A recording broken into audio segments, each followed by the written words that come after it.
Buenas tardes, apreciable audiencia. La Dirección General de Educación Normal y Actualización del Magisterio, a través de la Escuela Normal Superior de México, les dan la más cordial bienvenida. La comunidad de la Escuela Normal Superior de México, alumnas y alumnos, personal de apoyo y asistencia a la educación, claustro docente y cuerpo directivo, se enorgullecen por haber concitado la presencia de 4 expertos educadores. En orden de presentación: Carles Monereo Font, Frida Díaz Barriga Arceo, José María Garduño y César Col Salvador, todos ellos con reconocimiento internacional. Y una grande y gran audiencia para coronar todo un año de celebración que, con motivo del 85 aniversario de la fundación de la Normal Superior de México, su comunidad diseñó, difundió y ejecutó para dejar constancia de su pasado y presente y proyección hacia el futuro. Nos honran y distinguen con su acompañamiento por la Dirección General de Educación Normal, María Luisa Gordillo Díaz. Muy buenos días a todos y a todas. Muchísimas gracias por la invitación. Rocío Guadalupe Jaramillo Flores, directora de Formación Inicial.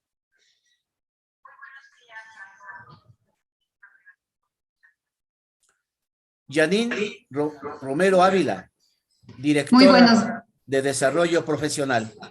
Muy buenos días. Muchas gracias por la invitación. Por las escuelas normales de la Ciudad de México, María Guadalupe Ugalde Mancera, directora de la Benemérita Escuela Nacional de Maestros.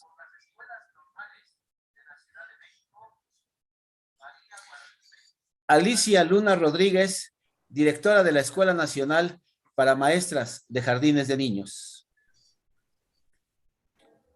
María de Lourdes Gálvez Flores, directora de la Escuela Normal de Especialización, Dr. Roberto Solís Quiroga. Hilda Berenice Aguayo Russell, directora de la Escuela Superior de Educación Física.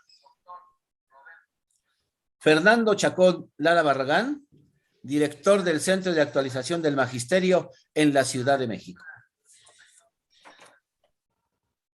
Por la Escuela Normal Superior de México, institución educativa anfitriona de todas y todos ustedes, con su directora, Mercedes Takagi Carbajo. Buenos días a todos. Flanqueada por Elizabeth Cortés Lechuga, subdirectora académica. Muy buenas tardes tengan todos ustedes, bienvenidos. Araceli Noemí Cruz Ruiz, subdirectora administrativa. Buenas tardes a todos. Elena Gabriela Aro Mayo, directora de la Escuela Secundaria anexa a la Normal Superior.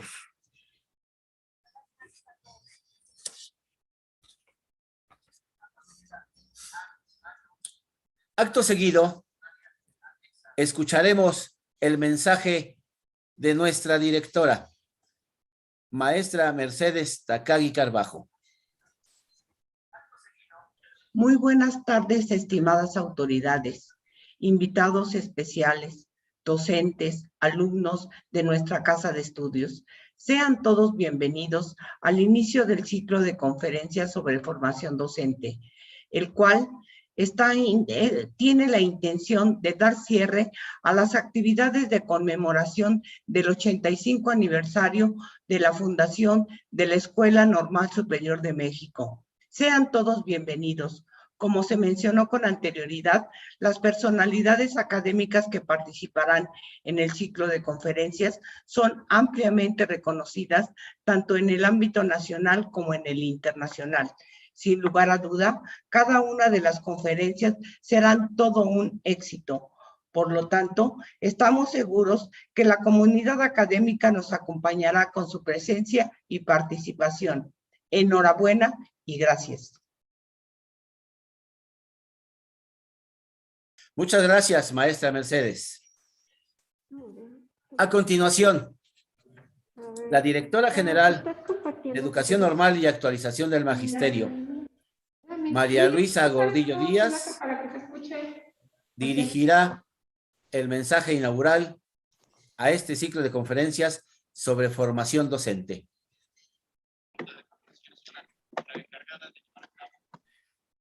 Maestra María Luisa Gordillo, le cedemos la palabra. Muchísimas gracias, maestro Alcántara. Mercedes Takagi Carbajo, directora de la Escuela Normal Superior de México. Estimados directivos, docentes, estudiantes y trabajadores de apoyo, distinguidos invitados. El 29 de julio de 2021, con gran entusiasmo nos reunimos para celebrar el 85 aniversario de la Escuela Normal Superior de México.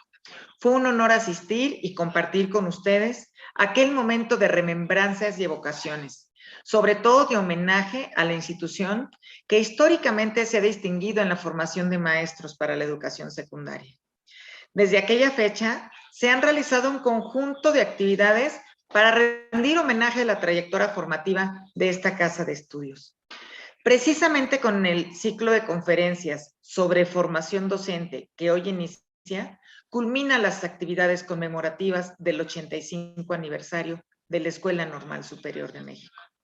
Sin duda, no hay escenario más idóneo para cerrar las actividades que las 4 conferencias anunciadas. Sus temáticas son de gran pertinencia y los sustentantes de gran prestigio, como es el caso de Frida Díaz Barriga Arceo, César Coll, Salvador Carles Monero Font y José María García Garduño, a quienes la Autoridad Educativa Federal en la Ciudad de México, así como la Dirección General de Educación Normal y Actualización del Magisterio, les manifiestan saludos fraternos y el agradecimiento por su participación en este significativo programa. Felicito a la comunidad académica de la Escuela Normal Superior de México y singularmente al comité organizador de los festejos. Ciertamente las actividades celebratorias de este aniversario han cumplido con su cometido al recordar la trayectoria histórica de la institución, pero también al reflexionar sobre los desafíos del presente sin soslayar las expectativas para los próximos años. Segura estoy que el ciclo de conferencias no será la excepción en el logro de sus propósitos. Deseo que las conferencias en su conjunto les provoquen nuevas reflexiones y saberes docentes, sobre todo que tengan impacto en la mejora de su práctica profesional. Esta será una excelente manera de celebrar los 85 años de esta reconocida institución. Con estas expectativas, declaro formalmente inaugurado el ciclo de conferencias sobre formación docente en conmemoración de la creación de la Escuela Normal Superior de México. Muchísimas gracias por invitarme. Les envío abrazos con mucho cariño. Hasta pronto. Muchas gracias, doctora María Luisa Gordillo Díaz. Y no dude que seguirá la Escuela Normal Superior de México las recomendaciones sugeridas en su emotivo momento inaugural. Gracias. A continuación, con gusto y honor, presentamos a la doctora Frida Díaz Barriga Arceo, quien expresará la semblanza del primer conferencista, doctor Carles Monero Font. Muchísimas gracias, muy buenas tardes a todos. Para mí es un honor compartir esta breve semblanza del doctor Carles Monero Font. Ustedes saben que él es oriundo de la ciudad de Barcelona y es doctor en psicología, catedrático en psicología de la educación, profesor e investigador de la Universidad Autónoma de Barcelona. Sabemos que es un especialista muy reconocido en temas de estrategias de enseñanza, aprendizaje, evaluación, educación virtual, formación e identidad docente. Tiene a lo largo de varias décadas una prolífica labor en el plano internacional como conferencista, la participación en seminarios y múltiples publicaciones en revistas, en editoriales especializadas en educación y psicología. En el año de 1981, él se licenció en Filosofía y Letras con la especialidad en Psicología, precisamente en la Universidad de Barcelona, e inició su carrera profesional probablemente en algo que ustedes no sepan, en el área de la atención a la diversidad educativa. Para 1985 realizó la defensa de su tesis, Modelos, Sistemas y Técnicas de Integración Escolar del Alumno Excepcional, y esa, fíjense además que fue la primera tesis en España sobre la integración de niños con necesidades educativas especiales en la escuela ordinaria. Por ese motivo y como fruto de esta investigación, para el año de 1997 se le otorgó el 17º premio Rosa Sensat por el trabajo Instantáneas, proyectos para atender la diversidad educativa. Ya para 1986, el doctor Monereo se convierte en profesor titular del Departamento de Psicología Básica, Evolutiva y de la Educación, también en la Universidad Autónoma de Barcelona, donde empieza a impartir una diversidad de clases sobre psicología escolar y otros temas vinculados con estrategias de aprendizaje, y para el año de 2017 obtiene el grado de catedrático de universidad. El doctor Monereo es, pues, además de un distinguido investigador, es un importante líder de un grupo de investigación que ha cobrado relevancia internacional, que es el Grupo de Investigación Interuniversitario CINTE, el cual funda en 1990. Y a partir de ahí, él y un grupo de colaboradores muy destacados empiezan a centrarse en la investigación sobre asesoramiento, intervención psicoeducativa, estrategias de enseñanza, aprendizaje y evaluación, impacto de las tecnologías, de la información y de la comunicación sobre el aprendizaje, y sobre todo, para lo que hoy nos interesa en esta charla, en el campo de la formación docente. Sus trabajos, bueno, más recientes han incidido especialmente en la evaluación de competencias, en la formación de la identidad docente a través de la gestión de incidentes críticos en el aula y en el desarrollo de un currículum competencial basado en retos. Ha sido un investigador que ha estado muy activo, muy solidario, aportando todas sus líneas de investigación para dar respuestas pertinentes a la crisis educativa creada por la pandemia del COVID-19. Estoy segura que en la charla del día de hoy hará referencia a esos trabajos. Y bueno, pues no sé quién no tiene en su biblioteca un libro del doctor Carles Monereo. Yo solo mencionaré algunos de sus libros, los más recientes, porque su producción es muchísima. Tiene más de 200 publicaciones entre libros y revistas. La obra más reciente que publica con el doctor Hermans habla de lo que es la educación, el ámbito de la educación dialógica en los campos de la salud, la ciudadanía, la investigación y la educación. En el 2016 tiene un libro que ese sí no lo tengo, se me antojó mucho ahora que lo vi, publicado con Gardner, con Goleman y con Tonucci, que se llama Hablemos de Educación. Tiene otros clásicos, esos sí creo que los tengo todos, afortunadamente, en mi biblioteca, donde trabaja la gestión de incidentes críticos en la universidad, 2015, enseñando a enseñar en la universidad, la formación del profesorado a base de incidentes críticos, 2014, y en el 2011, junto con Monte, docentes en tránsito, análisis de incidentes críticos en secundaria. Otra obra muy recomendable del doctor es la que edita con Juan Ignacio Pozo en 2011, La identidad en psicología de la educación, necesidad, utilidad y límites.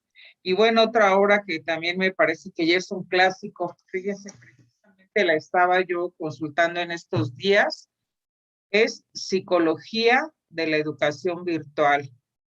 Y finalmente, bueno, pues tiene una diversidad de obras que publicó a lo largo de varios años sobre la práctica psicopedagógica.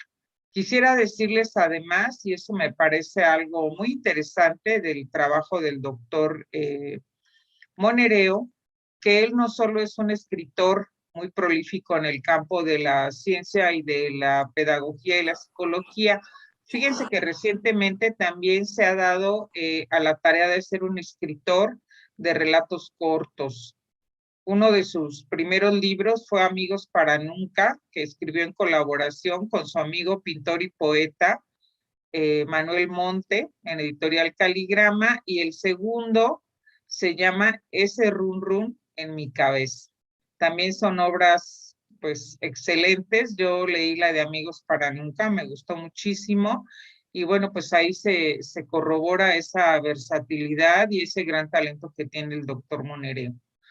Quisiera decir muchas cosas más de él. Es una gran persona, un hombre muy solidario, muy comprometido en el campo de la educación, un gran conversador, una persona con muy buen ánimo, muy buen humor.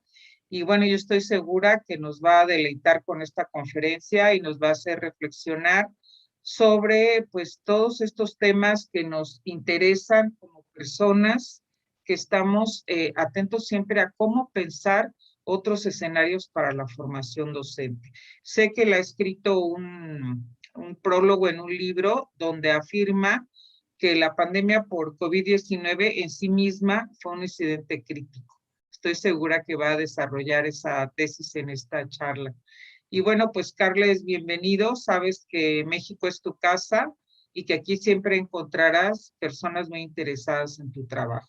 Gracias por aceptar estar compartiendo con los colegas de la Escuela Normal en este 85 aniversario. Agradecemos a la doctora Frida Díaz Barriga Arceo haber desglosado tan vasta hoja de vida del doctor Carles Monereo Font. Gracias, doctora, muy amable. Ahora, sin más preámbulo, ante nosotros, Carles Monereo, que dictará la conferencia Formación Docente tras la pandemia. Doctor Carles, la tribuna y la audiencia es suya. Pues muchas gracias. No sé si están ustedes contemplando la pantalla, ¿sí? El PowerPoint. Sí, se contempla, gracias. Estupendo. Bueno, empezar realmente agradeciendo muy sinceramente el honor que se me hace, porque para mí estar con todos ustedes es un honor, y más con motivo de este 85 aniversario, en una institución tan prestigiada y prestigiosa como es la Escuela Normal Superior de México. Me hubiera encantado estar ahí con ustedes, además físicamente, ¿no? Y poder abrazarles y poder celebrar con ustedes. Espero que en un breve tiempo lo podamos hacer. Y bueno, especialmente mi agradecimiento a las autoridades que me han invitado y en concreto a los doctores pues, José Manuel Ibarra y a la doctora Frida Díaz.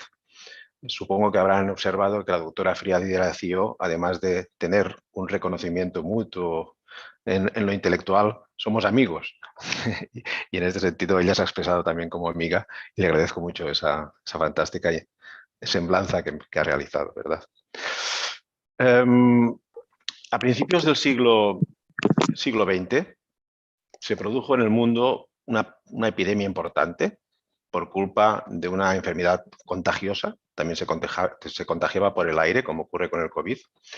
Y eso fue con motivo de la tuberculosis, una enfermedad bacteriana, pero que realmente nos sigue quejando en realidad en estos días, aunque la vacuna se produjo en el 1921. En ese tiempo, muchas escuelas, para evitar las infecciones, decidieron abrir sus puertas a la naturaleza. Y ahí nacieron lo que luego se llamaron las escuelas de la naturaleza, las escuelas abiertas al aire libre. Y en una de esas escuelas fue mi papá. Mi padre tuvo la suerte de ir a una escuela que se llamaba la Escuela del Bosque en Barcelona, se llama, porque aún existe. Y en ese tiempo, como les decía, los niños y las niñas salieron fuera de las aulas para aprender de la naturaleza directamente. Y además se produjeron las primeras experiencias de coeducación, donde niños y niñas iban juntas a esa formación, ¿verdad? Eso fue por culpa o gracias a esa epidemia en ese momento. Paradojas de la vida y de la historia, mi padre tuvo la posibilidad de ir a una escuela realmente innovadora, moderna, y yo en cambio tuve que sufrir luego la dictadura del general Franco en España y fui a una escuela gris, en blanco y negro, y con una disciplina más bien militar, y con puros hombres solo, ¿no? Bien, realmente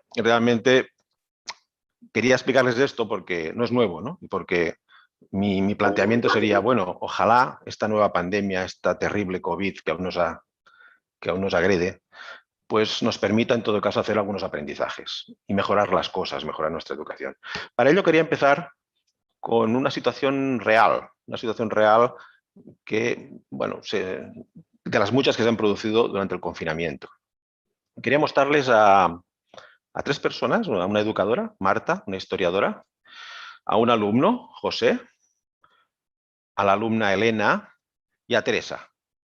Unos alumnos muy distintos, como suele ocurrir, ¿no?, en nuestras aulas, en donde siempre existe la heterogeneidad. Y estos profesores pues, se van a reencontrar después del confinamiento y les han pasado cosas distintas, cosas diversas, ¿no? Y les explico un poco cómo son estos personajes. Marta finalizó su grado de historia ahora unos pocos años, no muchos, 4 o 5 años, y empezó a hacer sustituciones primero en las escuelas. Finalmente encontró trabajo en un grado de educación secundaria, pero entonces se produjo la pandemia y tuvo que empezar a participar en este programa de Aprende en Casa por televisión. Y eso no le gustó mucho porque ella tiene unos planteamientos pedagógicos más innovadores y tuvo que dar clases magistrales a través de la pantalla y eso la disgustó bastante. Pero también le permitió repensar un poco su materia, es decir, cuando vuelva a la presencialidad, al cara a cara, tengo que ser otra profesora. Y veremos su primer día de clase. Antes del primer día de clase piensa estas cosas. Marta piensa, mi primer día de clase de verdad tras el confinamiento. Fue horrible tener que volver a dar una historia de datos, como un busto parlante, ¿no?, en la televisión. A menudo recuerdo lo que nos decía mi profesor Garrido en la facultad, en la universidad. No se trata de formar historiadores, sino ciudadanos que utilicen la historia para comprender mejor lo que ocurre a su alrededor. Que le resulte útil, Marta, le decía siempre su profesor Garrido, que encuentren sentido a lo que hacen. Se trata de eliminar la dichosa preguntita que hacen muchos alumnos, ¿no? Profesora, ¿y esto de la historia para qué sirve? Hablarles de la historia de la pandemia y sus consecuencias podría funcionar. Marta está pensando en que quizás podría introducir el tema aprovechando un poco eso y hablándoles de algo que les puede concerner ahora, les concierne, la historia de la pandemia. José es un alumno, en cambio, que no lo ha pasado mal durante la pandemia, está en un contexto familiar con recursos y le ha gustado sobre todo porque ha visto muchas series de televisión, ¿verdad? Por desgracia, a la distancia tenía una parejita, una novia, Teresa, y han cortado por no comunicarse. Eso ha sido lo peor. Como siempre le ha ido bien memorizando, porque José es un tipo que memoriza mucho y que le sirve mucho esto de memorizar las cosas, aunque no las entienda. Detesta que le hagan reflexionar. Piensa que esto es un rollo y que lo que quiere él es sacarse de encima los exámenes, memorizar y ya está. Y además quiere estudiar computación y los demás le interesa poco. Y bueno, se enfrenta también a su primer día de clase. Cosas que piensa José, ¿no?, antes de ir a la primera clase tras la pandemia. Esta profesora creo que es de las que quieren que pensemos. Lo repetía en cada clase por la televisión. Siento daros este tipo de clase donde no solo hablo yo. Me gustaría que pensáramos juntos, decía la profesora, Marta. Pero ¿qué hay que pensar en historia? Si son cosas que pasaron hace siglos. ¿A quién le importan? A mí se me da bien estudiar fechas, personajes, sucesos, anotar, repetir 8 veces. Volver a escribir y de vez en cuando volver a repetir. El método José. Piensa, no falla. Igual podría ir a uno de esos concursos de la tele donde hay que dar datos, fechas, personajes. Veamos otra alumna muy distinta, es Teresa. Teresa, con el dinero que se va a ahorrar por no ir a la escuela y por tener que utilizar transportes, etcétera, está pensando que igual se podrá comprar unos zapatos nuevos. Y eso, bueno, pues puede ser algo positivo de lo que está pasando, ¿no? En todo caso, en su casa muchas veces se les va la luz, no tienen luz siempre y claro, se pierde bastantes clases de la televisión en casa, ¿no? Eso la tiene preocupada. A veces ha llamado a su novio José por el celular de su padre, pero claro, eso no siempre se puede producir y ha estado un poco aislada, Teresa. En casa no tiene mucho espacio. Y la verdad es que sus padres discuten mucho en casa y eso hace que no tenga un lugar para estudiar. Por otra parte, y afortunadamente, tiene una vecinita que es Mercedes, con la que a veces quedan y trabajan juntos en las tareas en la casa de Mercedes. Y eso es lo que la ha salvado un poco. También va a enfrentarse a su primer día de clase. Finalmente, bueno, Teresa piensa esto, ¿no? Piensa, tengo muchas ganas de volver a ver a mis amigas, pero no creo que vuelva a la escuela. Mis padres ya me han dicho que sería mejor que trabajase y que podría seguir estudiando en casa como ahora. Además, así podría comprarme cosas. La verdad es que me da vergüenza volver a ver a José, su noviete. Me ayudó bastante, pero luego no pudimos llamarnos y lo dejamos. Y también me da vergüenza que me pregunten en clase, porque yo no he visto muchas de los programas de televisión y no he podido estudiar mucho. Me parece que mejor no iré. Finalmente tenemos el último caso, también un caso muy distinto, como todos los alumnos, que es el de Elena, ¿no? Elena vino de Argentina a México hace 3 años, su padre es diplomático. Una cosa que le pasó triste durante la COVID fue que se murió su abuelo, con el que estaba muy unida, y por desgracia no lo pudo despedir por culpa de esto de la COVID. En casa se discute mucho de política y ella es una persona que tiene un carácter también muy crítico sobre las cosas, ¿no? De hecho, una profesora una vez la suspendió por respondona en clase, por ser crítica. Pone todo en cuestión, le encanta debatir. También se enfrenta a ese primer día de clase. Piensa Elena, durante el confinamiento, lo que más me gustaban fueron los fragmentos de películas de romanos. Aprendí que los más civilizados tienden a relajarse y son derrotados por los menos cultos, pero más fuertes, como les ocurrió a los griegos. Mi abuelo siempre decía, la historia la escriben los vencedores. Lo busqué en internet y es una frase anónima, pero encontré una otra frase de un tal Galeano, que decía que si la historia la escriben los que ganan, debe haber otra historia, la de los que pierden. Entonces, ¿cuál es la historia verdadera? Bueno, y ahora vamos a ver cómo se produce la primera clase. El primer día de clase de donde todos estos personajes se encuentran y cómo de alguna manera intentan negociar lo que va a pasar a partir de ahora, ¿no? Aquí en esta especie de trayectoria, gráfico de la trayectoria del día de la clase, ven que abajo están los 55 minutos que dura una clase y arriba están los impactos emocionales que tienen lo que va pasando. Arriba están impactos emocionales positivos, 1 y 2, y impactos emocionales negativos, -1 y -2. La profesora llega a clase y lo primero que hace es pasar lista. Se da cuenta que faltan 3 alumnos, entre ellos Teresa, que no ha ido a la escuela. Entonces empieza preguntándoles a los alumnos, ¿cómo ha cambiado su vida la COVID?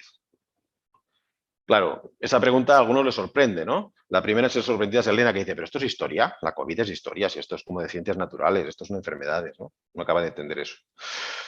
Entonces dice la profesora, dice Marta, ¿saben que en el siglo anterior ya hubo 3 pandemias? Y empieza explicando un poco lo que pasó en el siglo anterior, pues la pandemia del SIDA, ¿verdad? La gripe, la tuberculosis, etcétera, ¿no? Entonces les pregunta de nuevo. Y entonces José salta y se molesta porque dice, ¿tendremos que pensar en esta asignatura, profesora? Esto es algo que le molesta, porque lo que viene es a clases que le echen la película y no tener que implicarse tanto, ¿no? Entonces la profesora le contesta, sí, pero cree que esto les gustará, pero no habrá exámenes, haremos debates en clase, no haremos exámenes. El debate será la forma de evaluarles. Contrariamente a lo que piensa Marta, la profesora, a esto a José no le gusta especialmente y protesta, dice, vaya por Dios, pues a mí me gustan los exámenes, ¿por qué no? A lo que rápidamente Elena dice, pues yo prefiero que haya debates. Bueno, la profesora intenta calmarles y le dice especialmente a José que no permitirá que se exprese de una manera tan agresiva en clase, que se tranquilice. De todas maneras, Marta, que es una buena profesora, piensa, un poco de razón tiene José, ¿no? Porque siempre ha estudiado de esta manera memorísticamente y reteniendo las cosas y de forma reproductiva y sin pensar, y ahora llego yo y le cambio un poco el panorama. Y quizás no es tan justo, quizás le tendría que explicar mejor a José por qué hago esto y de la manera en que lo hago. En todo caso, si seguimos, vemos que entonces la profesora le dice que quien quiera prueba tendrá prueba y que quien quiera hacer debates tendrá debates. Por lo tanto, que sea flexible en eso y que los alumnos puedan escoger la manera en que van a ser evaluados. Uy, esto le sorprende mucho a José. Dice, qué bien, muchas gracias, pues esto está fantástico que pueda escoger.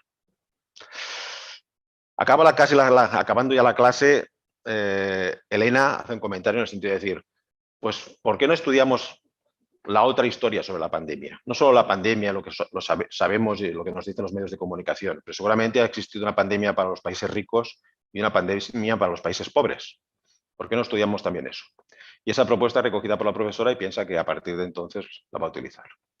Quería presentarles esto porque me da pie para ver un poco ¿y qué ha aprendido Marta, la profesora, de todo lo que ha pasado? ¿Qué ha aprendido del confinamiento? ¿Qué ha aprendido de sus alumnos? Y aquí está un poco lo que yo diría que ha aprendido. Marta ha aprendido varias cosas, ¿no? Ha aprendido que es muy importante la comprensión más allá de los datos y los hechos históricos y que efectivamente no se trata de formar historiadores, sino que se trata de que los estudiantes sean capaces de entender su realidad, en este caso, qué es una pandemia, si ha habido otras pandemias, qué ocurre con eso, y que eso puede ser un buen elemento para introducir la historia. También ha aprendido que debemos acercar, por lo tanto, los contenidos a la realidad de los alumnos para que le encuentren sentido, ¿no? Para que entiendan un poco por qué.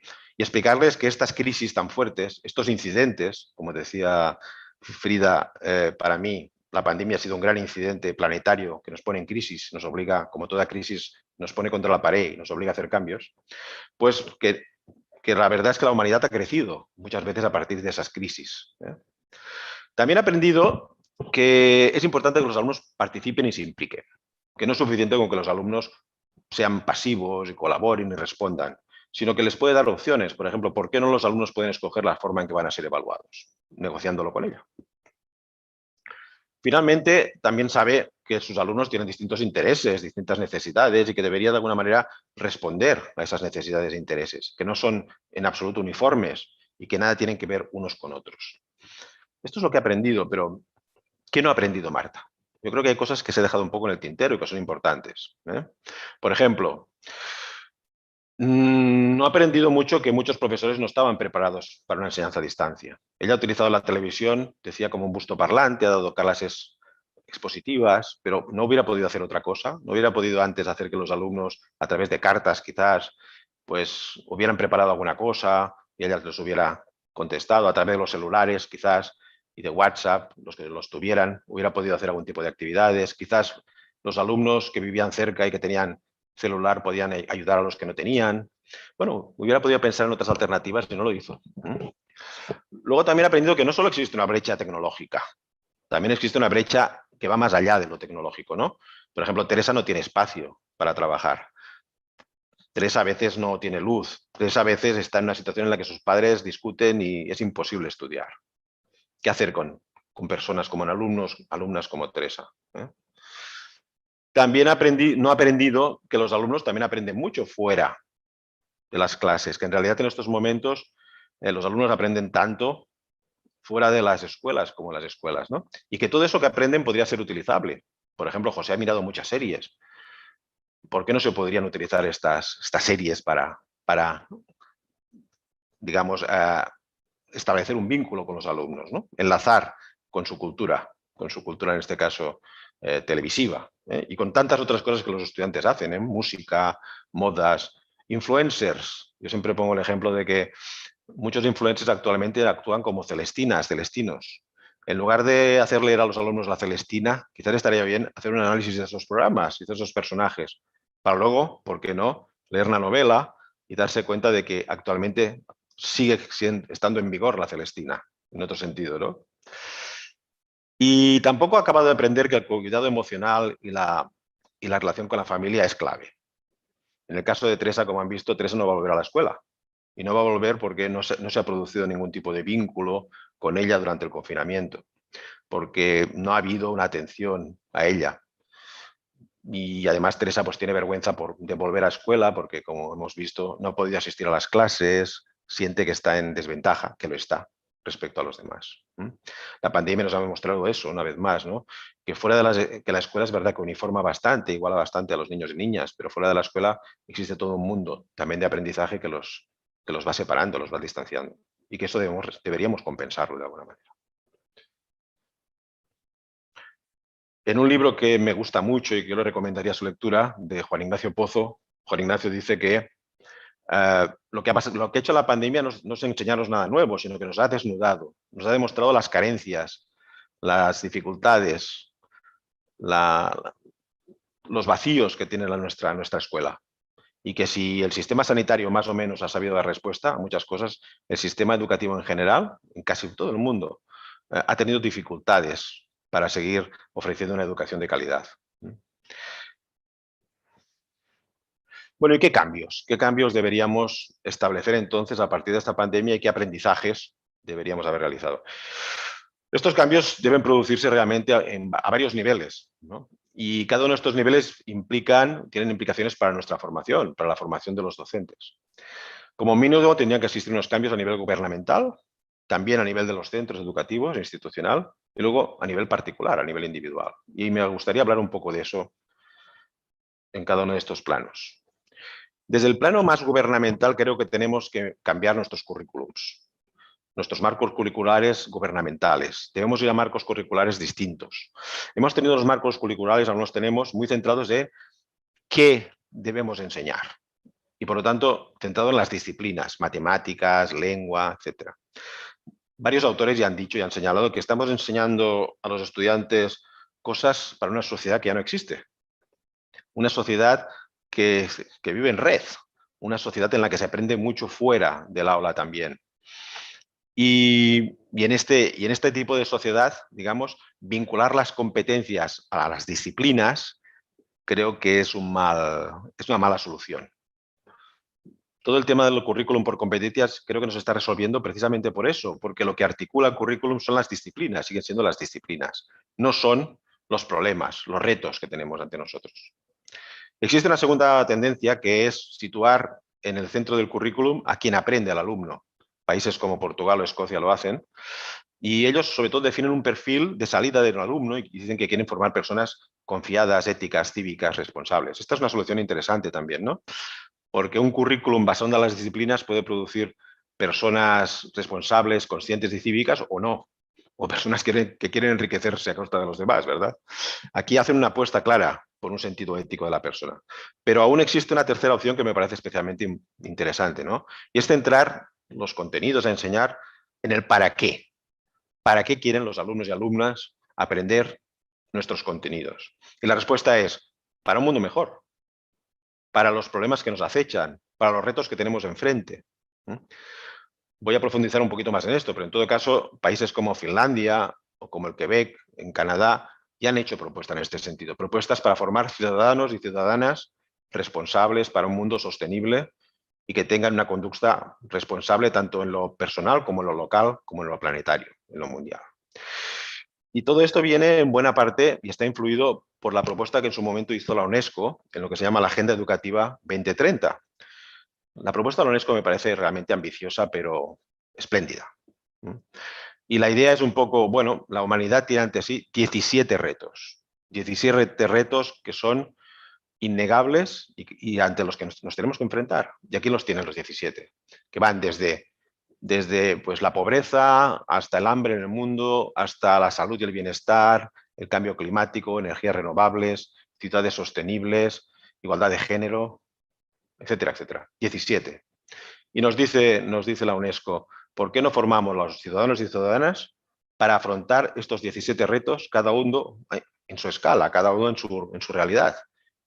Pero en los tres planos, en lo personal, en lo local y en lo planetario. Por ejemplo, si tomamos cualquiera de estos, ¿no? Este reto, ¿no? Acción por el clima, en lo personal. Los estudiantes en su casa, en su domicilio, pueden seleccionar lo que echan, la basura, y de alguna manera reciclarla y ayudar con esto al planeta, ¿no? Pero es que a nivel local pueden formar parte de asociaciones, de barrio, donde también se trata de buscar una cierta salubridad, limpieza y reciclado.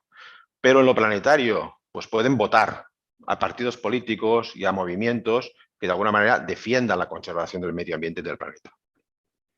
La UNESCO hace una cosa realmente que a mí me parece muy interesante, que es que ha situado dónde estamos todos los países en relación a estos 17 retos.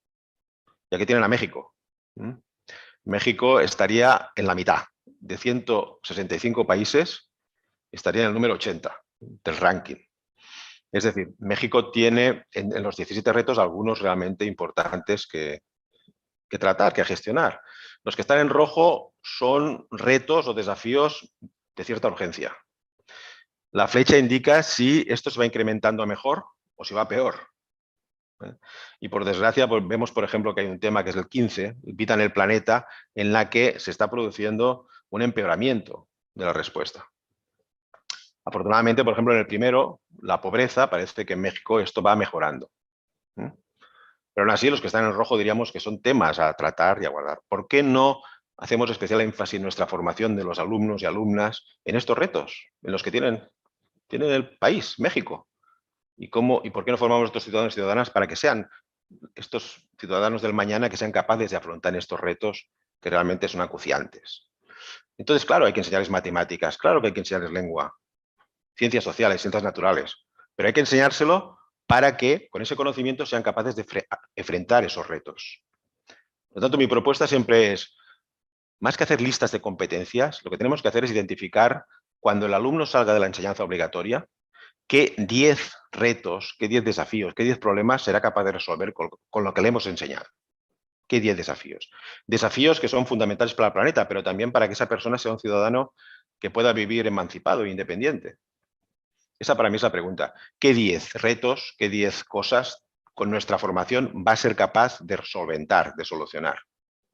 Y eso nos va a permitir podar el currículum bastante, que debe podarse, porque tenemos demasiadas cosas que enseñar y no se pueden enseñar todas. ¿Y por dónde seleccionamos? Pues por ahí.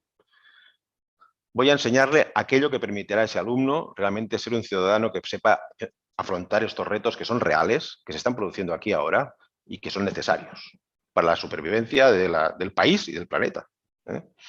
Me parece que esto es un cambio de lógica muy importante y muy revolucionario, pero que deberíamos afrontar. Bueno, les ponía aquí algunos ejemplos de lo que estaba peor y lo que estaba mejor en el caso mexicano. Entonces vamos un poco a los centros. ¿Y cómo organizar entonces los centros? ¿Por qué no organizamos los centros no por el departamento de matemáticas, el departamento de lengua? No, ¿por qué no los organizamos por el departamento de energías renovables y clima? Y ahí en ese departamento pueden ir personas no solo de ciencias naturales y sociales a lo mejor y tecnología, también gente de lengua que le interese el tema y que pueda trabajar con cuestiones relacionadas con el vocabulario, la lengua, en relación a las energías renovables. En las redacciones, en los argumentos, en cómo argumentar, en cómo redactar, etcétera, en ese ámbito. ¿Por qué no hacemos departamentos que tengan más que ver con la vida y con estos retos? Y eso implica trabajar en equipo, claro. Implica trabajar con otros de otras disciplinas y ponerse de acuerdo. Y trabajar en equipo es fundamental, porque hoy en día, ya saben ustedes que nadie trabaja solo, debemos hacerlo. Y hacerlo colaborativamente, porque además los alumnos también tienen que trabajar en equipo, porque cuando salgan de la escuela, lógicamente, van a trabajar con otros. Además, con otros que no han escogido. Van a trabajar con grupos de personas a las que no han escogido. Yo siempre soy partidario de hacer equipos de trabajo en las aulas heterogéneos, con personas que se compensen unos a otros, distintos, para que ellos aprendan cómo hay que regular y comportarse con otras personas. Además, los centros educativos deberán optar, por tanto, por actividades, decíamos, más auténticas, retos, problemas funcionales, relevantes. Y eso debe ser problemas finalistas. Cuando acabe la escolarización, un centro debería demostrar que ese alumno es capaz de gestionar los principales retos, problemas que tiene un ciudadano del siglo XXI. Luego está el tema de la participación.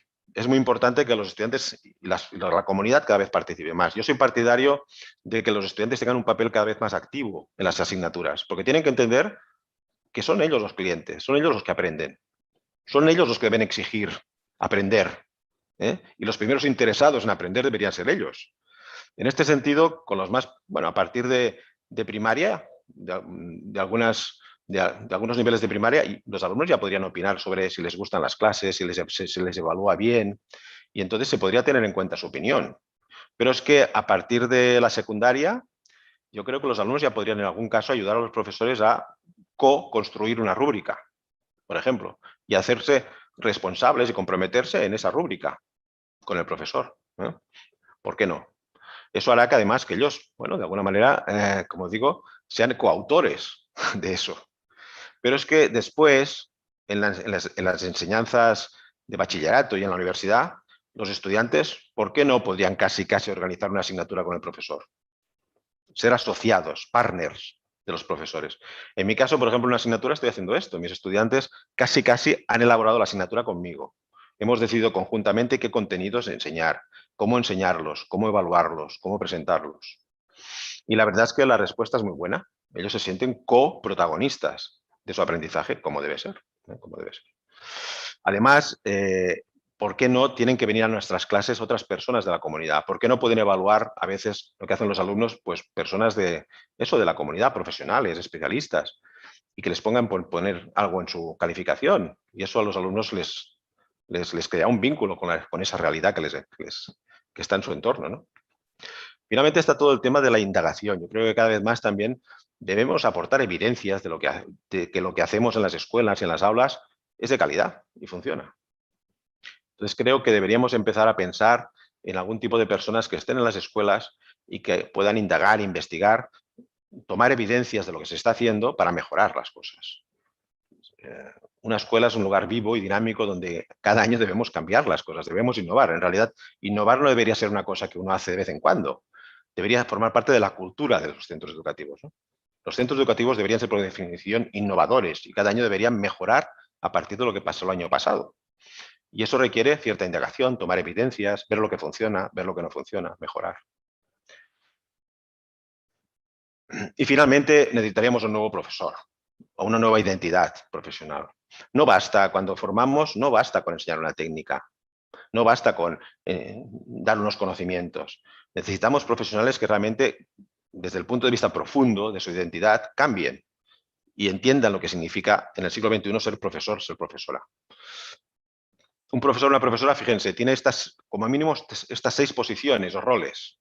Un profesor o una profesora es una persona que sabe gestionar los contenidos y decidir qué contenidos están mejor en la dirección de unos retos, unos problemas del siglo XXI que hay que resolver.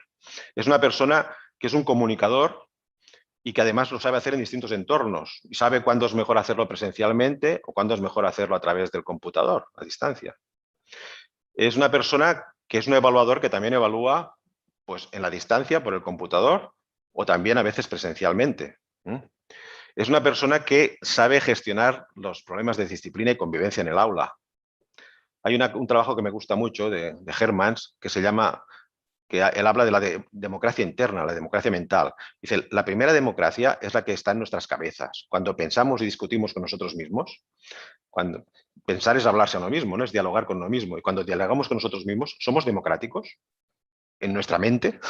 Lo primero que tenemos que hacer es ser democráticos en nuestra mente. Cuando nosotros nos hablamos, nos discutimos, ser tolerantes, ser críticos, ser reflexivos. Y si conseguimos eso, tendremos una sociedad más democrática.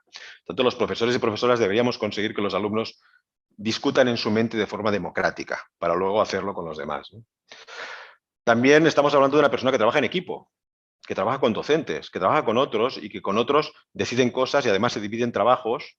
Estamos pensando en profesores además que algunas veces dan clase con otra persona, con otro profesor.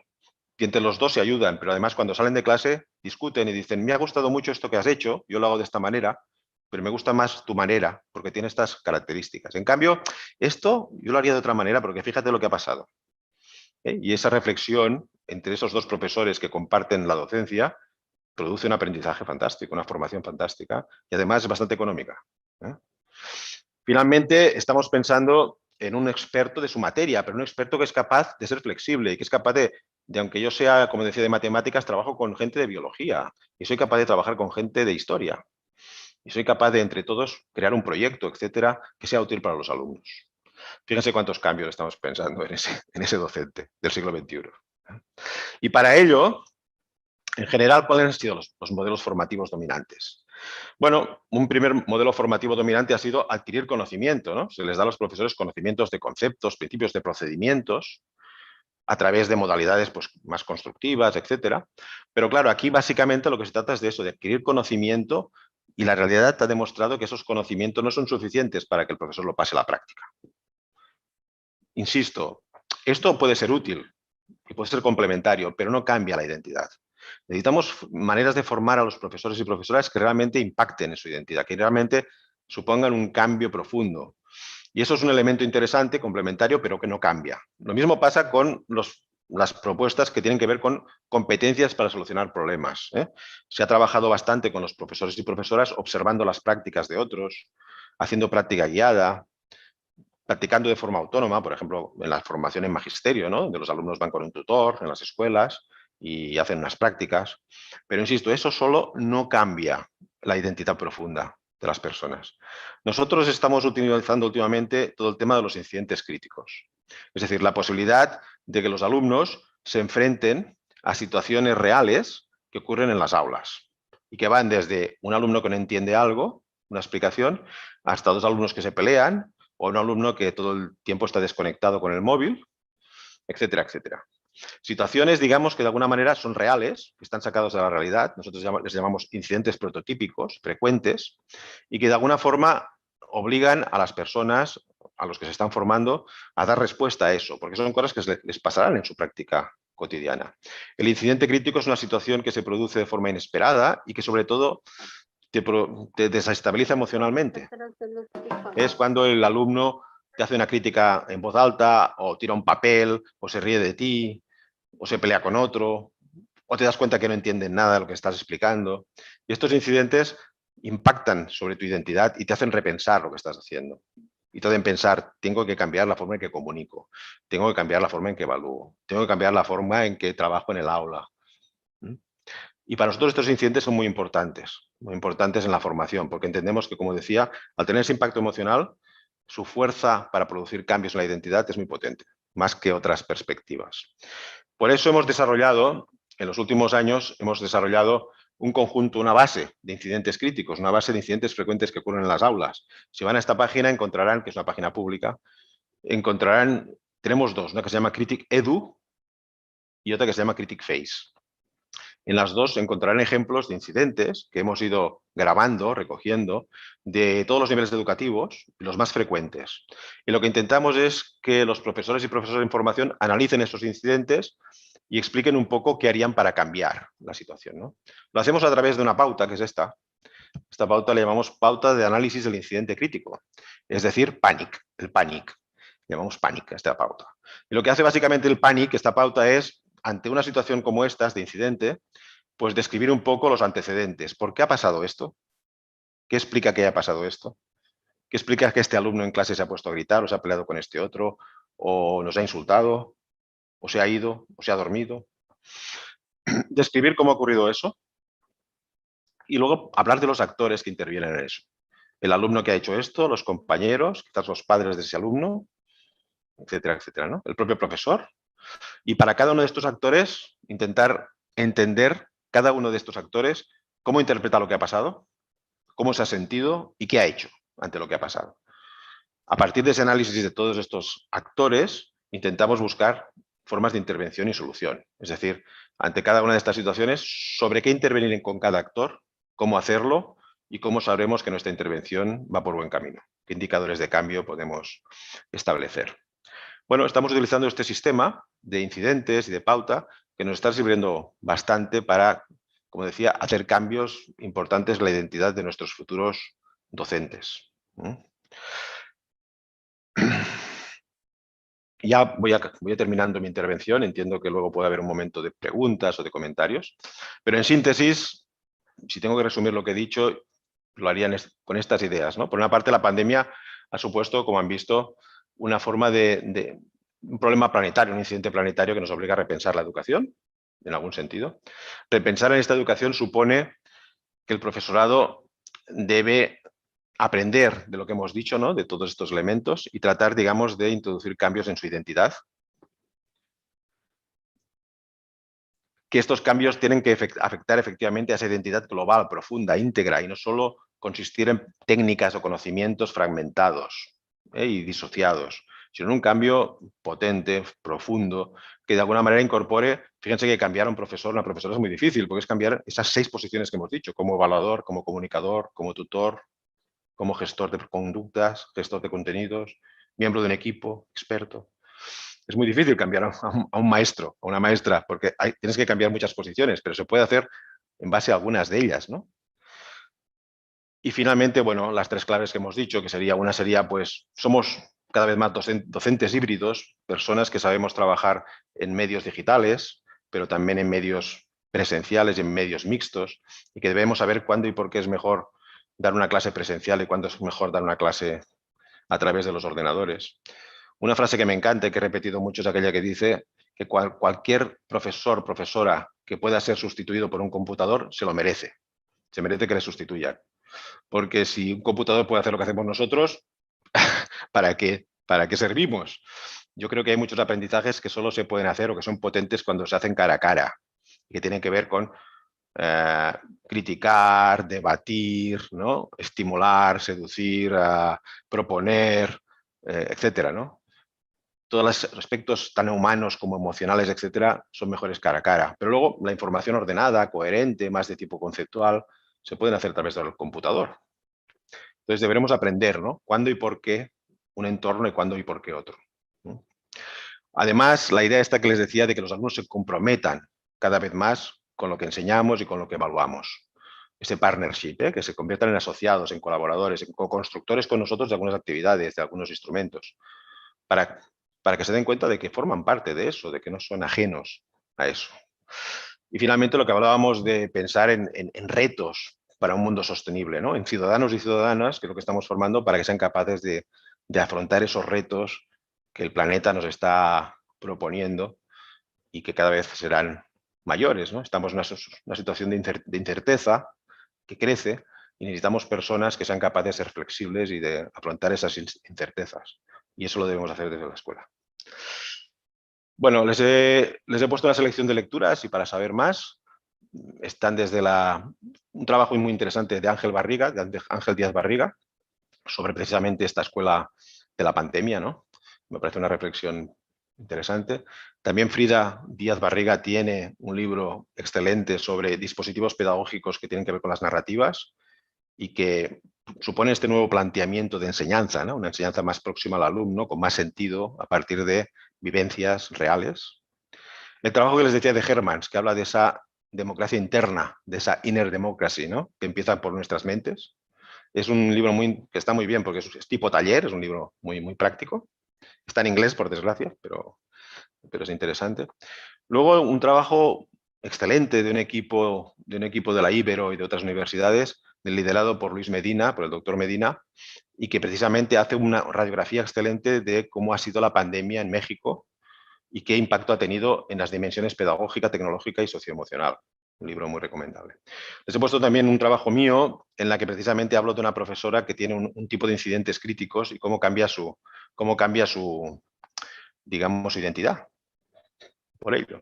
Y finalmente es el libro que les he dicho al principio de Juan Ignacio Pozo, que se llama precisamente La educación está desnuda y que nos hace esta reflexión de cómo la pandemia nos ha dejado desnudos ante la realidad y cómo tenemos que repensar esa educación. Y nada, termino con un chiste en esta aula donde el profesor le dice a García, García, ¿está durmiendo? Y García dice, no, no estoy durmiendo, profesor, estoy en modo semipresencial.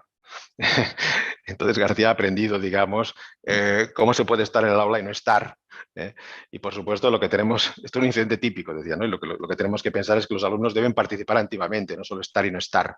Estar y ser protagonistas, porque es su aprendizaje, es su futuro y es su planeta. Y eso deben entenderlo desde ya.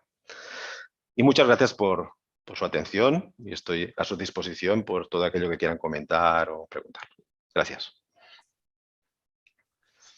Doctor Carles, con el contenido de su disertación y sus puntuales conclusiones, habrá que remover conciencias para modificar estructuras. Eso es, así es. En alta estima, doctor, tenemos su presencia y generosidad al compartir sus conocimientos. Acto seguido, cederé el uso de la voz a nuestro compañero José Manuel Ibarra Cisneros, no sin antes comentar que debido a su atinente intervención, la presencia de usted, así como de los próximos conferencistas, es una realidad, para que formule algunas de las preguntas del público para su amable respuesta. Gracias. Adelante, José Manuel. Bueno, Carles, pues muchas gracias por la presentación y las ideas que nos aportas para pensar lo que estamos viviendo y lo que hemos vivido en otro momento de la pandemia. Yo daría paso a pues algunas preguntas, algunos comentarios que se han hecho para que nos hagas el favor de responder, de dar algún punto de vista en el caso de los comentarios. Y hay una pregunta que quiero resaltar que se refiere a la nueva identidad docente. La pregunta la hace Alejandra del Carmen y ella dice, ¿qué cambios deben hacerse en los docentes de las escuelas normales para, pues, formar profesores con una nueva identidad? Claro, yo, como decía antes, para mí lo primero sería a esos futuros maestros y maestras, lo primero que deberíamos identificar cuáles son los problemas típicos que tenemos en nuestras aulas, prototípicos, ¿no? Aquellos que son más frecuentes. De hecho, tenemos en algunos vídeos algunos ejemplos también de escuelas en distintos países, ¿no? Entonces, a esos que van a formarse, primero de todo, mostrarles estas situaciones. Primero quizás en vídeo, primero quizás de forma más distanciada, en la que vean algunos ejemplos y ellos puedan analizar esas situaciones para prepararles para cuando vayan a hacer las prácticas. Y luego, cuando estén en prácticas, aquellas cosas que les ocurren o que ocurren a otros profesores que son sus tutores en un primer momento, tomar esas situaciones, esos incidentes y analizarlos en clase. Por lo tanto, establecer una clara conexión entre lo que pasa en la realidad, en las aulas, y la formación que estamos ofreciendo. Yo creo que ese sería el punto más importante, ¿no? Más elemental. Formémosle en los principales problemas e incidentes que están ocurriendo en nuestras aulas.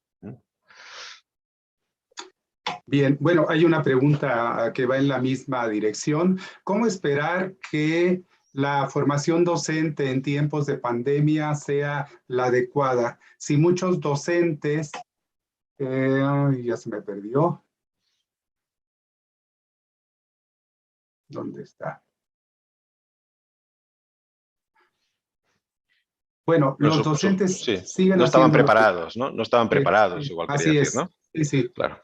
Efectivamente, nos hemos encontrado y que eso, ¿no? Que nos hemos encontrado en una situación en la que nos hemos dado cuenta de que estábamos muy confortablemente situados en nuestra zona de confort, de ir a dar nuestra clase de siempre, más o menos, con nuestros apuntes, etcétera, y ahora nos hemos visto obligados a hacerlo a través de pantallas y la mayoría que hemos hecho, pues yo le llamo hacer la manicura al cadáver, que es hacer lo mismo de siempre, pero bueno, en pantallas con musiquita y con colorcitos, pero hemos cambiado en lo básico, ¿no?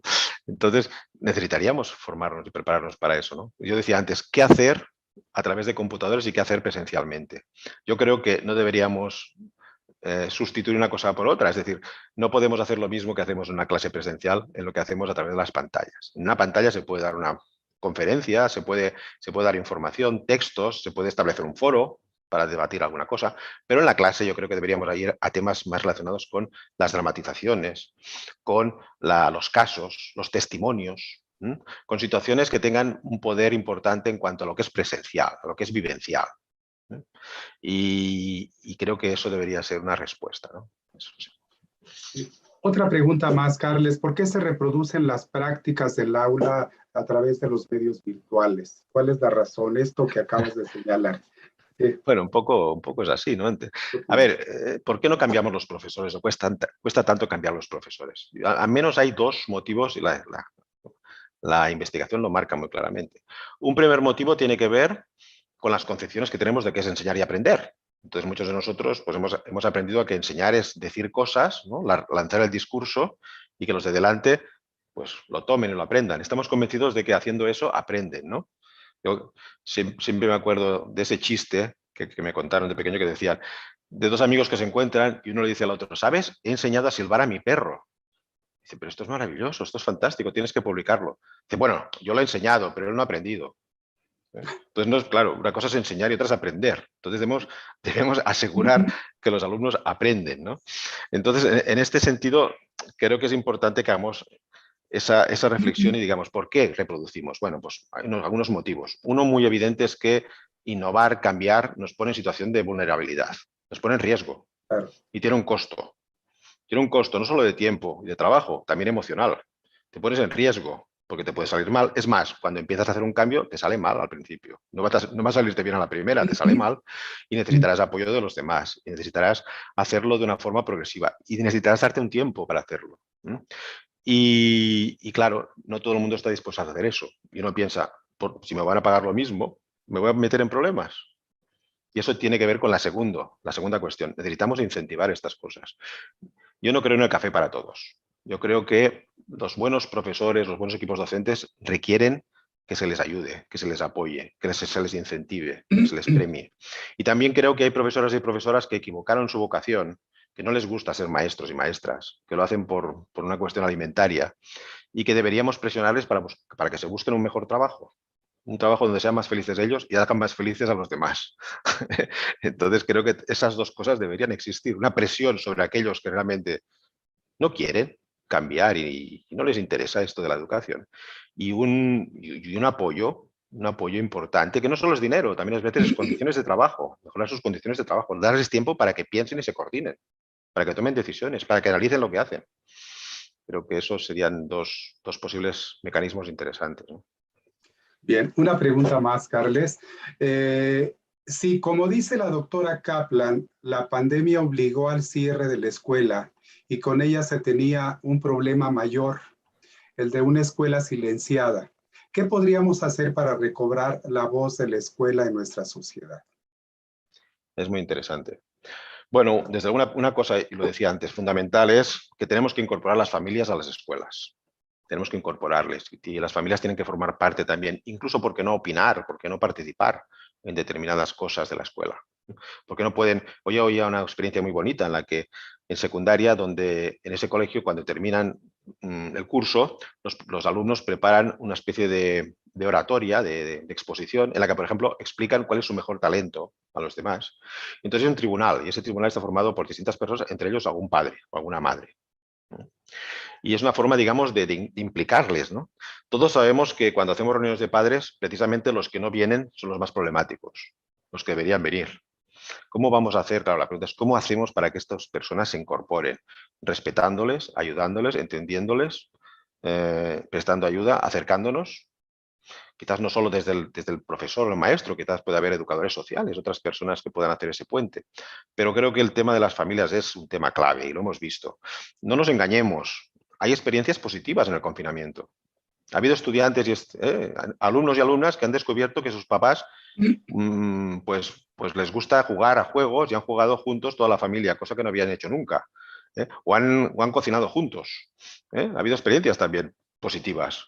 O han conocido a sus vecinos y se han ayudado y ha habido formas de solidaridad entre los vecinos, cosas que antes no pasaban. O sea, no todas han sido consecuencias negativas y no se puede en todo. Ahora, el caso de Teresa, de esa niña que no va a volver a la escuela, este es el más grave de todos. Ese desenganche. No teníamos ningún cordón umbilical ahí y debíamos tener. Y trabajar en burbujas de aprendizaje.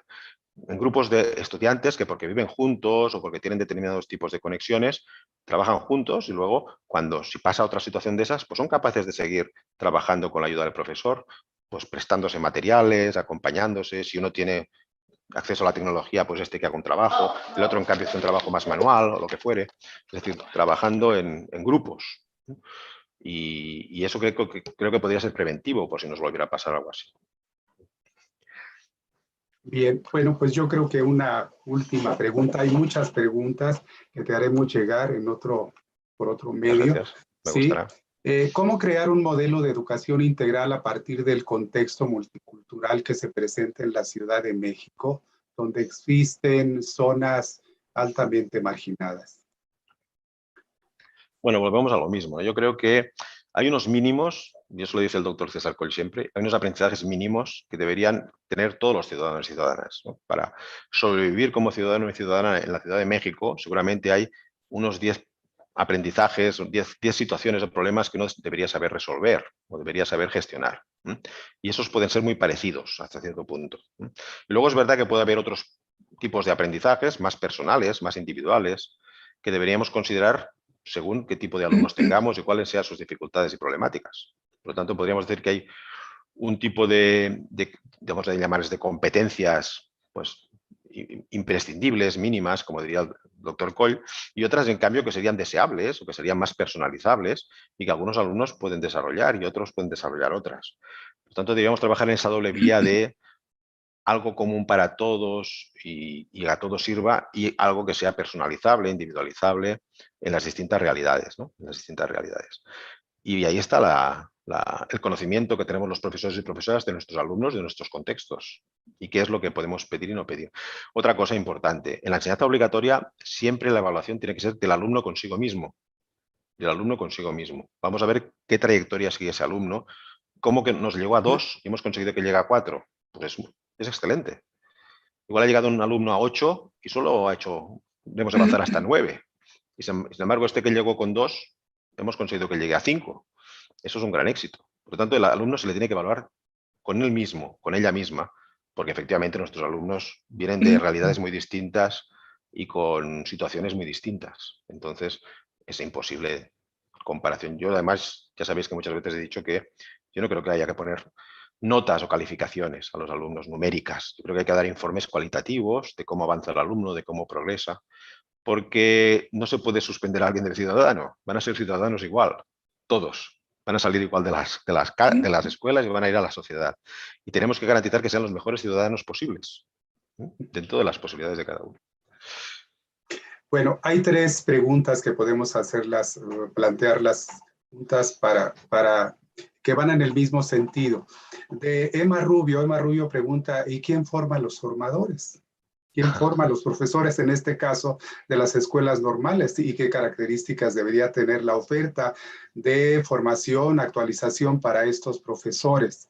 Irma Merchant dice, Carles, ¿consideras que los formadores de docentes es un grupo poco atendido? Y Emma remata con otra idea. ¿Tiene sentido hablar de Sistema Nacional de Formación de Docentes con este planteamiento que has hecho? Bien, vamos a ver. Es una buena pregunta, ¿no? Realmente, ¿quién forma a los formadores, ¿no? Y de qué forma debemos incidir en ello. Afortunadamente, en todas partes siempre hay buenas experiencias o buenos modelos a seguir, en todos los ámbitos y en todos los colectivos. Yo estoy convencido que entre los colectivos de los que forman a los formadores existirán personas que probablemente estén en estas líneas o en estos lineamientos que más o menos decíamos. Y que estos profesionales pueden ser perfectamente personas que contagien a los demás o que hagan grupos de trabajo con los demás o trabajen en redes con otros para que de alguna manera se vaya propiciando un tipo de formador que obedezca a estas identidades. Es verdad que los formadores generalmente también enseñamos lo que somos y cómo somos, vamos a decir así, ¿no? Somos modelos en muchos casos de cómo gestionamos las cosas. Cualquier persona que forme a futuros maestros, el medio también es el mensaje. Yo insisto mucho en que los que formamos a futuros maestros y maestras debemos utilizar didácticas distintas porque la didáctica, la forma en que enseñamos, se convierta también en el mensaje, en uno de los importantes contenidos que deben aprender. Yo soy muy partidario de que intentemos en cada clase hacerlo de una forma distinta, con un método distinto, para que ellos vivencien como alumnos distintos métodos y formas y cuál es más conveniente y por qué y para qué, y cuando sean profesionales así lo hagan. Tanto mi respuesta sería esa. Luego, por supuesto, estamos hablando de procesos a medio y largo plazo. No estamos hablando de procesos, no vamos a cambiar y a tener estos profesores con estas identidades del siglo XXI en un plis-plas, sino que tendrá que ser todo un proceso y una progresión. Pero yo decía 3 niveles, y hay que trabajar esos 3 niveles. A nivel gubernamental, para que los marcos curriculares sean distintos, expliquen más para qué enseñamos estas cosas. Y no se pierdan en una generalidad de miles de conceptos que además son aumentativos, ¿no? Cada año hay un nuevo descubrimiento y se añade un nuevo contenido a enseñar. No, deberíamos los contenidos, decía antes, seleccionarlos en función de qué problemas hay que resolver o qué incidentes hay que afrontar. Y por lo tanto hacerlo así, hacerlo de esta forma, digamos, a medio y largo plazo, haciendo una progresión, intentando, digamos, que poco a poco pues existan formadores que realmente obedezcan a otro tipo de identidad. Es evidente que habrá personas, como ocurre en las escuelas, pues también entre los formadores que serán más reticentes a cambiar, más reticentes a tal. Hay temas muy importantes que tienen que ver también con las edades, etcétera, y a veces en educación pasa que uno se pasa la vida haciendo siempre lo mismo. Y deberíamos tener en cuenta que las personas cuando crecemos en edad, etcétera, igual por nuestra experiencia o por nuestras posibilidades también físicas a veces, pues, deberíamos hacer otras cosas, podemos ayudar en otras cosas, pero a lo mejor no tenemos que estar siempre delante de un aula con alumnos que son jóvenes y con los cuales tenemos cada vez más distancia, ¿no? Más distancia cultural, etcétera. Por tanto, repensar también las carreras docentes, ¿no? Las carreras docentes. Bueno, muchas cosas a cambiar y entonces hay que como siempre, priorizar y hacerlo pensando en un término relativamente largo. Bien, pues hay algunas felicitaciones, hay saludos. A mí me gustaría pedirle a Frida Díaz Barriga si quiere hacer un comentario final de todo el planteamiento que nos ha hecho Monereo. Frida, ¿estás por ahí? Sí, sí, claro, aquí estoy, José Manuel. No he Bueno. seguido con mucho interés la presentación de Carles. Sí. Me parece que hay muchísimas cosas pues para reflexionar, muy inquietantes. Tal vez más que mi reflexión sería escuchar a Carles respecto al planteamiento que haces sobre cómo repensar el currículum, Carles, porque finalmente cuando nos hablas de ese currículum por retos y problemas donde realmente ya no es la lógica de los contenidos disciplinares y tomas como un referente más bien lo que es la agenda que ha planteado la propia UNESCO de los grandes retos que enfrentamos como sociedad y los ámbitos en los que tenemos que formarnos como ciudadanos. Creo que estás abriendo una posibilidad a preguntas que nos hemos ido planteando desde algunas décadas atrás. ¿Cómo repensar el currículum para que desde el currículum tengamos otra propuesta y le podamos dar esa respuesta al para qué que tú decías? Sí, Porque sí. siempre nos preguntamos el qué, el cómo, el cuándo, en qué tiempo, cómo lo organizamos, pero con esa respuesta que tú das del para qué para un mundo mejor, siento que esa es una mirada hacia el currículum y luego hacia la enseñanza y a la formación docente que rompe el paradigma con el que yo siento que nos hemos sentido un poco atrapados. Sí, sí. Estoy de acuerdo y es difícil cambiar eso y además hay muchas fuerzas, digamos, inmovilistas en este sentido. Bueno, yo aprovecharía que vendrá César Coll también, que es la persona que en estos momentos está liderando un cambio también de currículum en España, para también hacerle algunas consideraciones sobre eso, ¿no? Cuando lo tengáis aquí. Pero en todo caso, yo creo que sí, que aún estamos muy atados por el qué, y el sé qué tiene que ver con disciplinas específicas, ¿no? Y por lo tanto, ahí el hablar de competencias queda muy restringido, queda muy atado, ¿no? Porque cuando hablas de competencias específicas disciplinares, entonces entras muy a lo específico, ¿no? Y el alumno sabrá resolver problemas de álgebra de no sé qué, no sé cuántos, ¿no? Entonces, bueno, y dices, esto será una competencia, porque la competencia supone un conjunto de conocimientos para resolver problemas prototípicos, complejos, ¿no? No solo ejercicios o problemas. Y cuando abres a eso que se llaman las competencias generales o transversales o tal, entonces dices cosas como el alumno sabrá argumentar, pero sabrá argumentar ¿para qué? ¿De qué manera? ¿Para conseguir qué? Saber argumentar es una competencia que trabajaremos toda la vida, ¿no? ¿Cuándo sabremos argumentar perfectamente? Pues no sé, supongo que es inacabable esto, pero es tan genérico y se convierte en algo tan poco manejable que creo que sería mejor decir, a ver, argumentar, pero en determinadas circunstancias, argumentar para convencer sobre algo, argumentar para denunciar algo, argumentar para lo que fuere, ¿no? Para un determinado objetivo en un contexto determinado. Y en esa argumentación a lo mejor puedes utilizar las matemáticas o puedes utilizar conocimientos de ciencias sociales o de otras cosas. Cuando lo contextualizas, tiene sentido. Hoy también alguien me preguntaba, ¿cómo podemos evaluar las competencias digitales? Oiga, pues dentro también de problemas concretos, ¿no?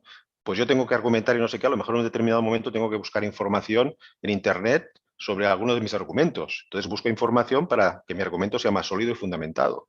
Pues ya utilizo las tecnologías, ¿eh? O sea que todo tiene que ver con esos tipos de retos o problemas. Y a mí me parece que ese esfuerzo de identificar esos problemas y retos nos daría más claridad y nos ayudaría más y realmente entonces las competencias tenían más sentido que si las enganchamos tanto a las disciplinas, ¿no? Sí. Y esa otra tesis que planteas de que en realidad para hacer un cambio en los profesores, pues no es solo una apropiación de un conocimiento especializado o su práctica en un escenario, sino es un cambio profundo que transforma la identidad de la persona. Eso se me hace que es otra tesis muy importante, Carles, porque siempre le hemos apostado a la formación docente, pues en lograr una profesionalización muy exquisita, muy informada, muy versada, teorías, en estrategias, pero creo que cuando a eso le añades esta mirada de transformar identidades, creo que ahí hay un camino que que abre otras vetas.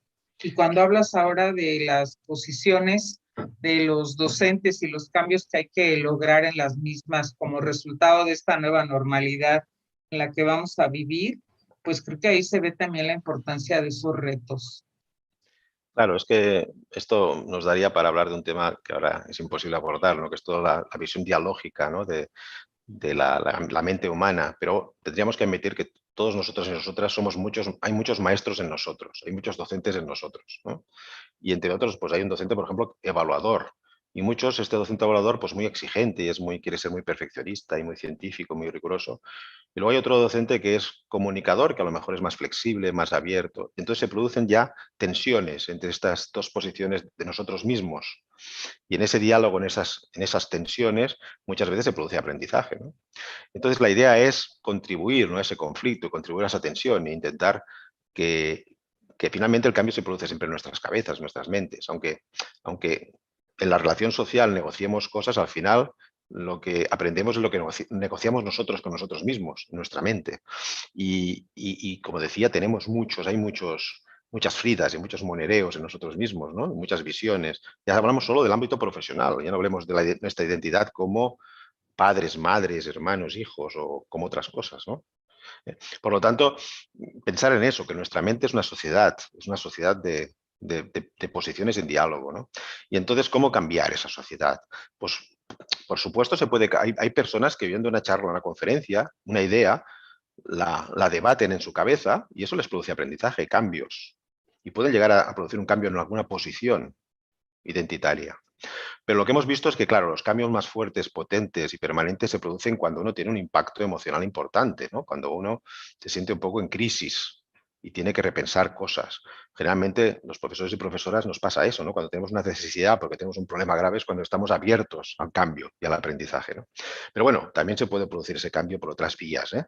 Pero sí que entendemos que estos dispositivos, los dispositivos de incidentes, de situaciones de dramatizaciones, de informes compartidos con los alumnos, ¿no? Una experiencia que nos ha gustado mucho es la posibilidad de que, por ejemplo, los alumnos anónimamente cada 2 semanas envían un Google Docs a su profesor diciéndole lo que están aprendiendo, cómo van las clases, qué cosas faltarían, qué cosas deberían cambiarse. Y su profesor también les envía a ellos cómo ve la clase, cómo ve su participación, qué cosas cambiaría. Y se produce ese intercambio de informes y cada uno repiensa, ¿no?, lo que está haciendo para mejorarlo, ¿no? Bueno, hay distintas maneras de pensar en eso, ¿no? Pero creo que sí que, sin desdeñar las formaciones que tienen que ver con conocimientos, técnicas, procedimientos, no es suficiente, porque sabemos que luego los profesores, si no cambian de una manera más profunda, eso de los grupos cooperativos que aprendieron, pues igual lo practican un par de veces y si no acaba de funcionar lo abandonan. Por tanto, requiere que exista realmente una sólida creencia y posición en la que eso va a funcionar y que te tienes que dar un tiempo y de que las cosas requieren un proceso y que hay que aprender de los errores.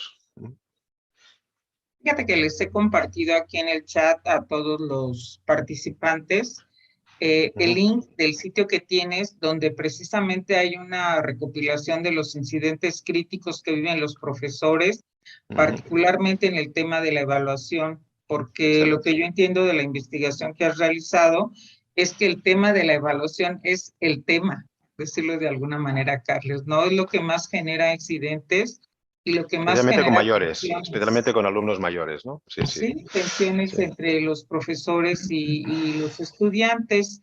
Y bueno, pues está ahí abierto a los docentes, pero fíjate que revisándolo con mi grupo de licenciatura, los alumnos me decían 2 cosas. Uno, que les gustaría que hiciéramos un sitio de incidentes, pero que fueran desde la perspectiva del alumno, porque exactamente el relato de cómo ve el incidente el profesor, pues era importante ver el alumno que aparece en ese incidente, el cómo lo vio, y claro, se identificaron muchísimo con los incidentes, y me decían también, sí, maestra, pero también a la mexicana, porque veían un fuerte componente cultural.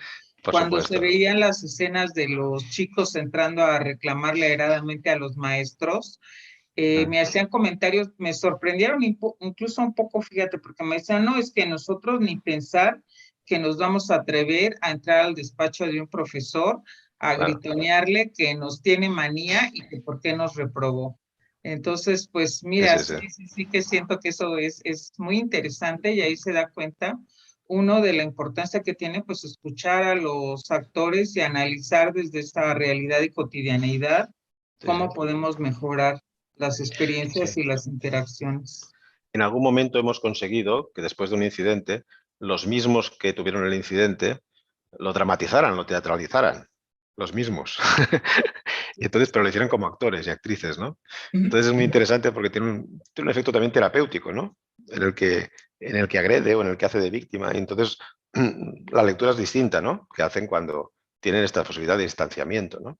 Y lo que dices me parece interesantísimo, hacer este análisis desde otras perspectivas, ¿no? No solo desde, como hacemos nosotros, desde el profesional, el profesor, el docente, ¿no? O el asesor, ¿no? Sino desde otras perspectivas, me parece muy buena idea. Y sí, Por lo cierto, creo cultural es que fundamental. Sí. en la presentación de tu hoja de vida no les comenté que también eres actor, porque el doctor Carles es el actor de varios de estos incidentes. Aunque te Eso, diré que también eso me comentaron mis alumnos, que no sabes actuar de profesor malo, no, eso no puede ser malo, ¿no? No me sale. que te Eso gana tiene la que, risa y que no se te ve la actitud de profesor autoritario y malo. Eso tiene que ver con la pobreza de medios que tenemos económicos que tenemos que hacer nosotros mismos de actores, ¿no? A menudo. Pero ojalá pudiéramos contar. De hecho, intentamos en algún momento establecer un convenio con las personas de los institutos de teatro, ¿no? Bueno, y muchos centros también tienen asignaturas o grupos de teatro. Entonces creo que también podría ser buena idea en ese sentido intentar. Igual vosotros tenéis más suerte y podéis establecer contactos con profesionales, ¿no? Pero bueno, Sería no, interesante. está muy bien. A mí me gusta que sea con la autenticidad de alguien que está elaborando en la dramatización sus propias experiencias de vida. Me gusta mucho esta otra estrategia del role-playing, otra estrategia muy de dispositivo narrativo, y ahí es donde se cruza todo, el conocimiento, la emocionalidad, las relaciones interpersonales, la historia de vida, Los y es donde podemos conocimientos, sí, ahí problematizar. está todo. Sí, cierto. Muy bien, Sería pues mi vamos. comentario, José Manuel. Sí, no, han llegado otras preguntas, Carles, todavía tenemos unos minutos. Pregunta Isaura Cepeda, ¿cómo desarrollar en los docentes habilidades para dar respuesta a los incidentes críticos que se presentan? Bueno, lo que he comentado un poco, que nosotros utilizamos un sistema, una especie de análisis, de pauta de análisis, esa que le llamamos PANIC, y que está a disposición. O sea que en ese link que os ha pasado la doctora Díaz, lo podéis consultar. Y bueno, es una especie de pauta sencilla, pero que nos es útil para comunicarnos entre nosotros, ¿no? Y para establecer determinados tipos de nomenclaturas y vocabulario que nos permita entendernos, ¿no? Y eso es lo que hemos hecho. Ponernos de acuerdo en esa pauta que nos permite hablar de eso, ¿no? Pues de actores, en cada situación de incidente sería para nosotros un episodio, como de televisión, ¿no? Y hay unos actores que son los que intervienen, y cada uno de estos, pues cuál es el rol que juega, el papel que juega, qué emociones expresa, ¿no? Hasta qué punto pues interpreta la situación de forma distinta. Por ejemplo, sí que miramos cómo interpreta el alumno la situación, pero lo hacemos desde la perspectiva del docente, como decía Frida, ¿no? No del alumno. También estaría bien ver eso, ¿no? No solo tenemos incidentes de profesores y alumnos, hemos elaborado con nosotros, por ejemplo, con padres. Hay temas también muy preocupantes respecto a eso. Y también hemos elaborado incidentes, no sé, en otros ámbitos, por ejemplo, entre profesores o entre asesores y profesores. También podéis encontrar allí alguna cosa. Incluso en un ámbito bastante menos frecuente, que sería incidentes entre el director o la directora de una tesis y su doctoranda o doctorando también. O sea que hemos intentado, nuestra idea sería eso, ¿no? Crear un repertorio, una base de datos donde existieran incidentes muy reconocibles y que las personas pudiéramos opinar y tal. Junto con eso, existe un Facebook que se llama Critic Face, donde mis estudiantes escogen un vídeo, lo ponen ahí para la comunidad, y la comunidad opina sobre cómo actuarían ante esta situación. Y mis estudiantes lo tienen que hacer porque para ellos esto vale unos puntos, una nota, pero también interviene la comunidad, intervienen profesores, profesoras, asesores, etcétera, personas que nos siguen. Y suele ser muy rico. En estos momentos se está produciendo eso. Si queréis ir a esta página que se llama Critic Face en Facebook, y podéis participar si queréis, opinando sobre los vídeos que semanalmente se ponen. y a partir de los comentarios, etcétera, que hacen las personas, elaboramos una pauta de análisis. Sí, un panic. Muy bien. Pues vamos a cerrar las participaciones, Carles, y pues voy a darle la palabra al conductor del evento para que proceda a lo siguiente. Agradecemos mucho tu participación, las aportaciones que has hecho a la temática que has trabajado. Esperemos que se pueda establecer algún contacto por otras vías para participar de lo que has publicado, lo que has difundido para reforzar esto que nos has transmitido a través de tu conferencia.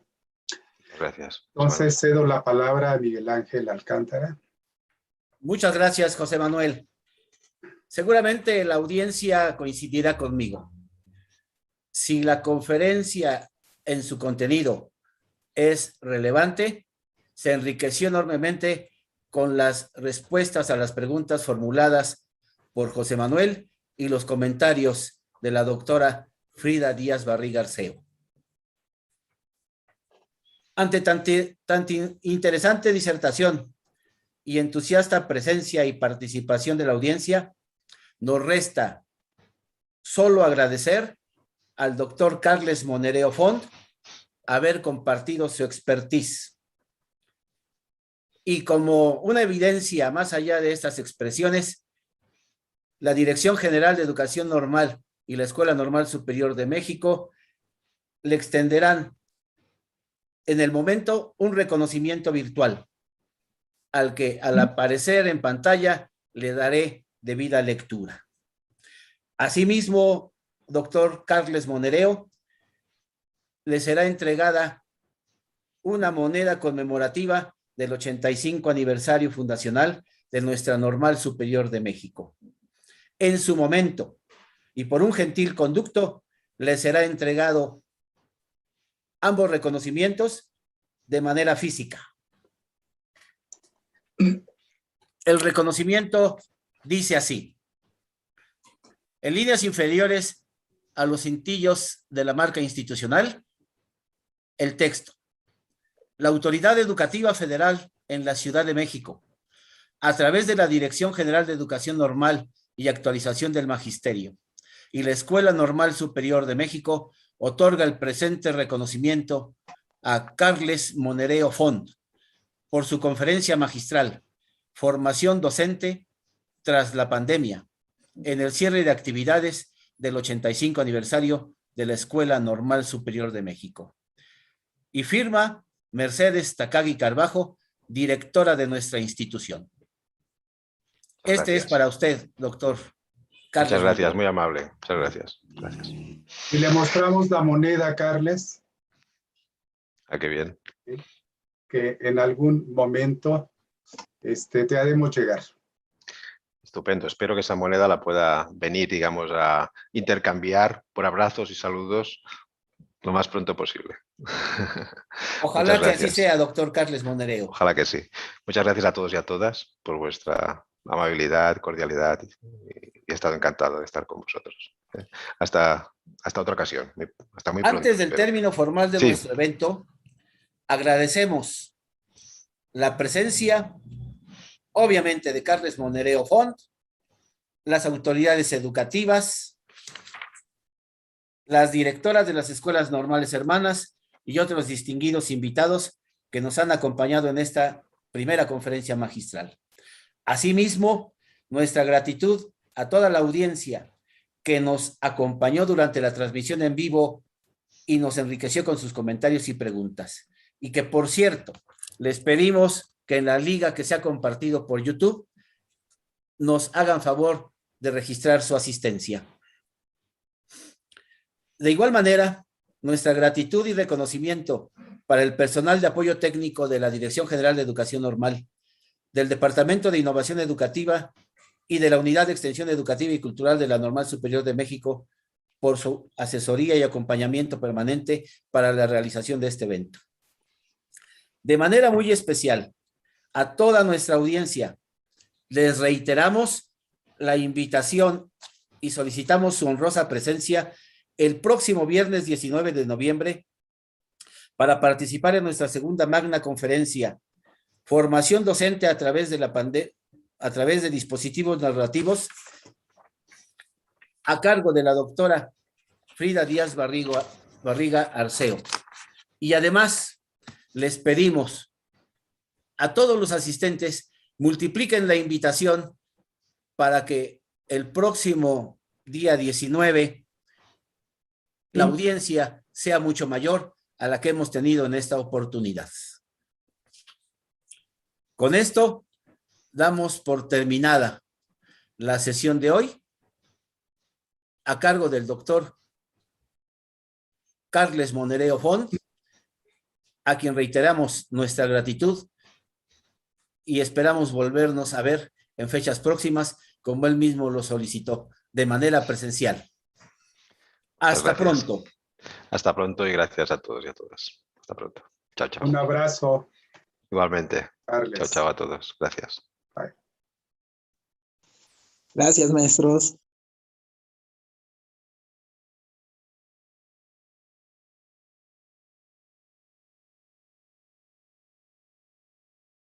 Perdón, todavía no cierren YouTube, tenemos un problema técnico para subir la liga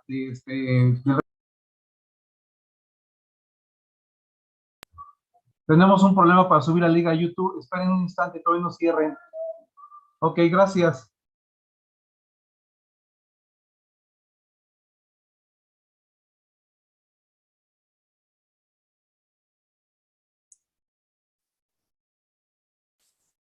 En tanto sube la liga y se registran, reitero la solicitud respetuosa.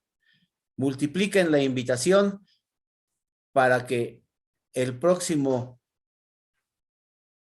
19 de noviembre a las 12 horas tengamos una mucho mayor audiencia. Muchas gracias a todas y todos los presentes. Gracias a quienes subieron amables comentarios y a quienes formularon sus preguntas, todas de mucho interés, que les serán hechas llegar al doctor Monereo. Y no olviden incursionar en su página web para que podamos conocer más de cerca todo lo que nos ha planteado.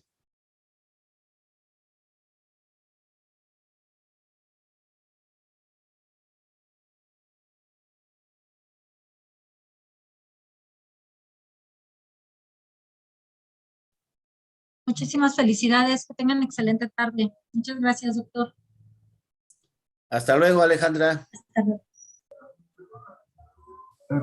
Perdón, la transmisión, unos segundos más para subir la liga, tenemos problemas técnicos.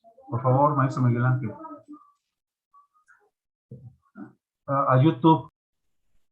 En unos momentos más, en YouTube, se va a volver a subir la liga. Sí atenderemos tu solicitud, Blanca. Allí estará la liga para su debido registro.